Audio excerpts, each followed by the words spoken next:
Welcome, Biafrans. Most times we talk about templates for the actualization of a sovereign nation. And most persons are not aware that even the ideas and visions of our forefathers, the Biafrans of the Ojukwu's time, their dreams, their aspirations were included in our structure, in our current structure.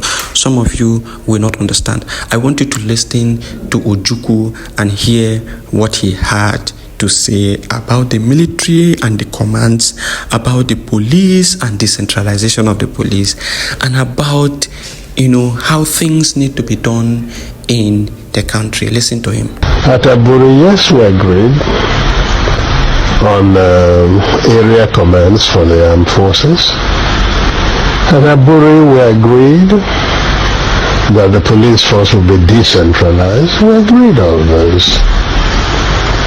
Yes, we agreed, even to show that we didn't separate. At Aburi, we also agreed on certain revenue formula. That's what happened at Aburi. Aburi again, because I always end up, this sounds odd today, but I always end up by saying I must have been naive. Because I believed actually that would be the end. I'll confess to you, when I got back to Enugu, oh yes, I had a party, believing that probably the danger was over. That's what we thought. Until they then began to deny everything. It was the denial of Nigeria that made me publish the tapes of Aburi, because we had insisted that each one should have a set of tapes. Everybody talks about confederation. Go and look at the transcript. There is no time that the word confederation came from my lips. Now you have heard from Ojukwu. Military always there are various camps, and then they have a central command.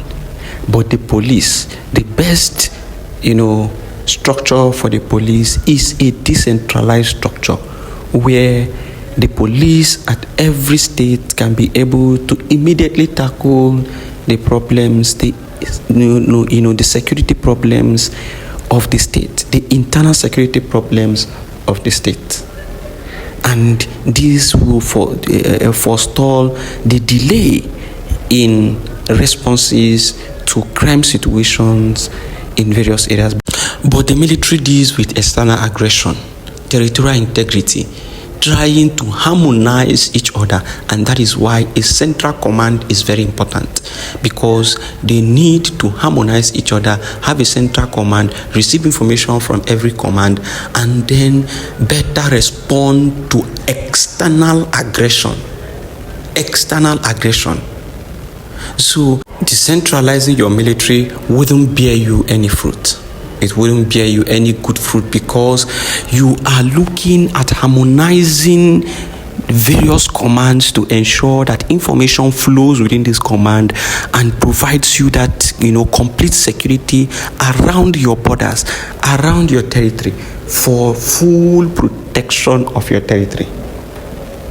That is why the military is always not advised to be decentralized, because you need that chain of command, you need that communication. You don't need a barrier in that communication. But for police, it is better to be decentralized, because it will be acting on issues immediately within the state.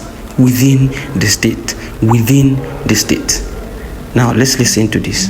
Law in Nigeria, for God's sole of the world, says that if a speaker or a politician is coming, we should clear the road for you. You are not emergency service, you are not 911, you are not going to rescue life. As a matter of fact, most of the time when you see Nigerian politicians blowing sirens and going out, sometimes they are just going to meet their girlfriends that they kept in the hotel.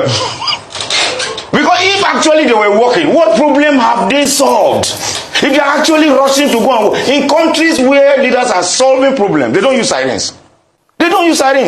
It's only emergency services that you. In most times, I tell you, maybe they have kept a girlfriend in the hotel for 5 days. The girl is angry with them on the phone. That's why they are blowing siren with a convoy of 30 vehicles. They just want to go and see one small 22-year-old girl. In most, I'm a journalist. I've seen it several times, and I'm not playing.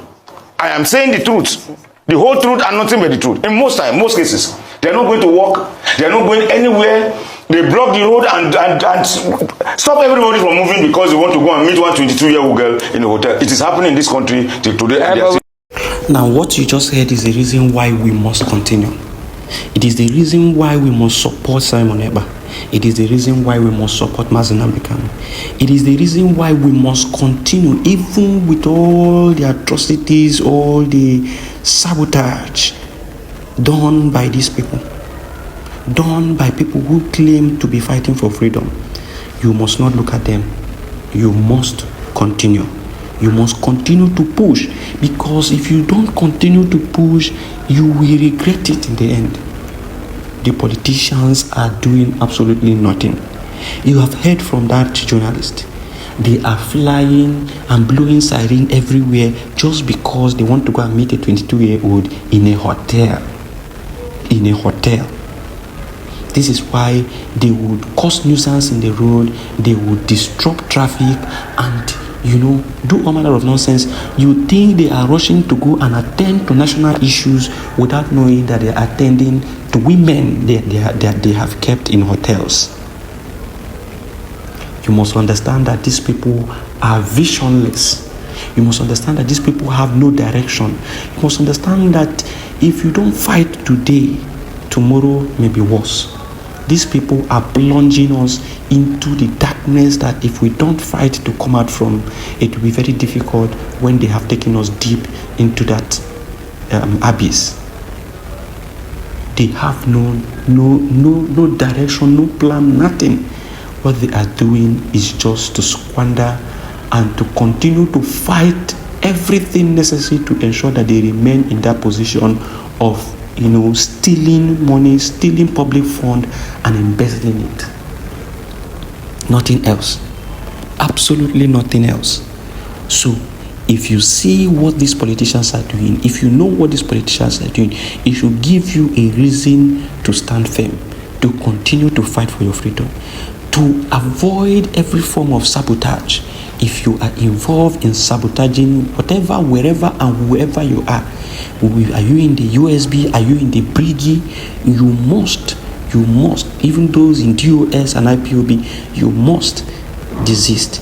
If you truly want your freedom, you must desist from that tendency that will make you fight against your brothers and sisters. You must desist from that tendency that will make you look at things that are right and you say it is wrong.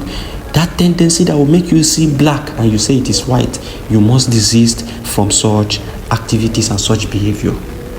It is a time for sober reflection. It is a time for you to think twice. It is a time for you to reflect upon your life and your life decisions. It is a time for you to think what you are doing. Is it in line with the best practices? Is it in line with the best of the Biafran people? Is it in line with the good of the Biafran people in general? If it is not, avoid it. If it is not, leave that place. Wherever you are they in the right direction? Are they following the templates of Nnamdi Kanu? Are they following the templates of Mazi Simon Ekpa? You have seen that these people continue to follow the templates of our eternal leader Ojukwu. The people you are following currently, are they following the templates laid down by Simon Ekpa and Mazi Kanu? If you look closely, you will discover that Mazi Kanu followed the templates of Ojukwu. And if you look closely, you will discover that Mazi Simon Ekpa followed the templates of Mazi Kanu. The people currently heading as acting positions or deputy positions, are they working in line with the provisions of the PM, the Prime Minister Simon Ekpa? Are they working in line with his directions? If they are not, remove your hands from there. Remove your hands from there and do what is right for your people. Thank you for listening. It is Biafra First.